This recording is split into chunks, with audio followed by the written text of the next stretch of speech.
Thank you very much, member. Recognizing the member from Peace River North. Thank you very much, Mr. Speaker. This is a house where we make laws, we amend laws, we find the faults in laws, we create laws to better our lives and the lives of British Columbians. And right now, we have a motion in front of us.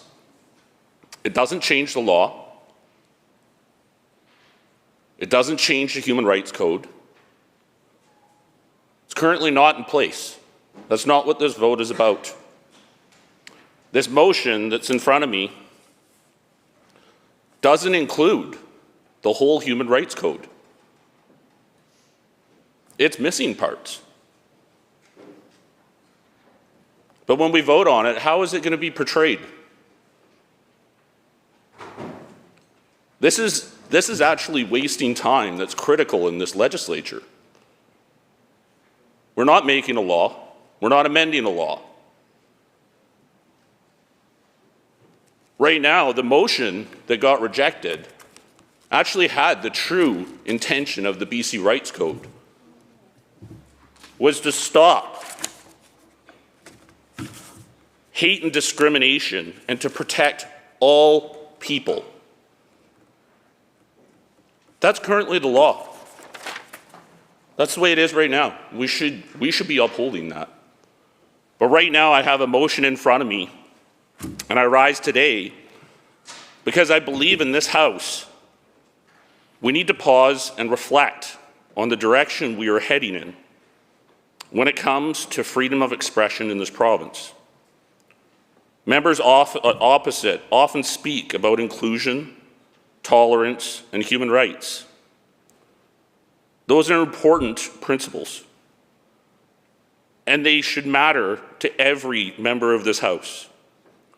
But tolerance cannot mean that only one viewpoint is allowed to exist while others are condemned or punished. In a free society, people will disagree, and I welcome the debate. They will hold different beliefs, different convictions, and different understandings of the world around them. That diversity of thought is not something to fear. It is something that strengthens democracy. What concerns many British Columbians today is the growing sense that disagreement with certain ideas is no longer treated as part of a healthy democratic debate, but is something that must be suppressed.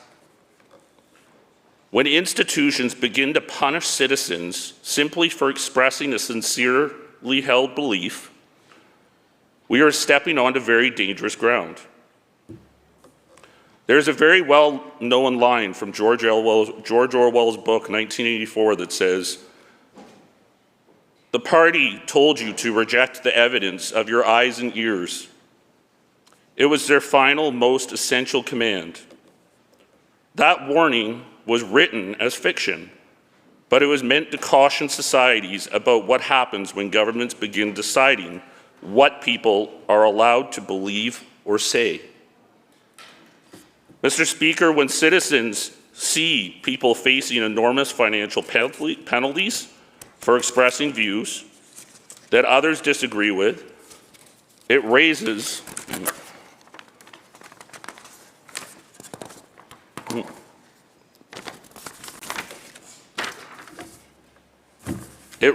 a very serious question. Are we protecting human rights, or are we policing thought? A democratic society must be strong enough to tolerate disagreement. Freedom of expression does not exist only for comfortable or popular ideas. It exists precisely to protect the right to say things that others may strongly oppose. The moment government institutions begin punishing speech simply because it challenges a current ideology, we risk moving away from open debate and towards something far more troubling. Members opposite may disagree with certain viewpoints. That's their right. But But disagreement should be answered with debate, with evidence, with persuasion, not punishment. British Columbians expect their legislature to defend the principle that all citizens are equal before the law and that their fundamental freedoms are not conditional on whether their views align with the government of the day. Freedom of expression is not something that should belong only to one side of a political argument. It belongs to everyone. And if we truly believe in a free and democratic society, then we must be willing to defend that freedom even when we disagree with what is being said. Mr. Speaker, I must also say that I disagree with this motion because it does not address the full human rights code. Instead, it appears to selectively highlight certain elements while leaving the broader principles unexamined. Is there intent to that? That could raise concerns for many people across this province. It gives the impression that the motion is less about strengthening human rights as a whole and more about political messaging. Human rights should be about equally, or should apply equally to every person in British Columbia. They should not be framed in a way that elevates one group while ignoring the broader principle that rights belong to all people. If we are serious about human rights, then we should be discussing the entire code and the protection it provides to everyone, not narrowing the conversation in a way that risks dividing people instead of bringing them together. Let me give you a real-world example of why people feel increasingly unable to raise questions about issues that matter to them. A few years ago here in Canada, in a women's regional powerlifting competition, a transgender athlete competed and won first place. Reports about that competition noted that the winning lift was 470 pounds heavier than the runner-up. For many Canadians, that raised serious questions about fairness in women's sport. Not out of hostility, not out of hatred, but out of concern that the categories created to ensure women have fair opportunities in athletics may be changing in ways that deserve open discussion. It would be like, in order for you to win a debate over me, you have to beat me in an arm wrestle. Good luck. Women's sports exist because biological differences matter in athletic competitions. Those categories were created to ensure women have a fair chance to compete and succeed.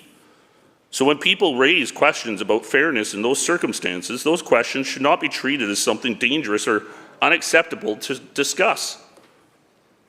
And that leads to the broader issue before us today. If elected officials begin to fear speaking openly about issues their constituents are concerned about, then the very purpose of democratic debate begins to erode. What is the point of the legislature if those elected to represent their communities cannot raise difficult questions? Democracy does not function by silencing disagreement. It functions through debate. British Columbians did not elect us to repeat one approved viewpoint. They elected us to represent them honestly, even when the conversations are uncomfortable. Mr. Speaker, as adults and as leaders in our communities, we should have the resilience to hear opinions we may disagree with. Leadership requires the ability to listen, to debate, and yes, to develop a thicker skin when difficult conversations arise. Disagreement should be met with argument and evidence, not punishment. Because a healthy democracy, again, requires open debate. It requires the ability to question ideas, to challenge assumptions, and to speak honestly about issues that matter to the people we represent.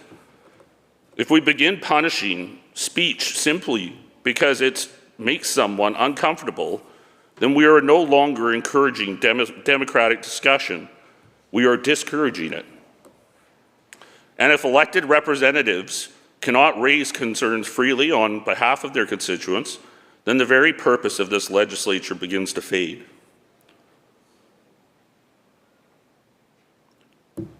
Because the moment debate disappears, democracy itself begins to disappear with it. And you may as well call it what it is: a fascist regime. So when you look at this motion, it's not changing a law. It doesn't even represent the full code. What are we voting on? What does it do? It's wasting my time.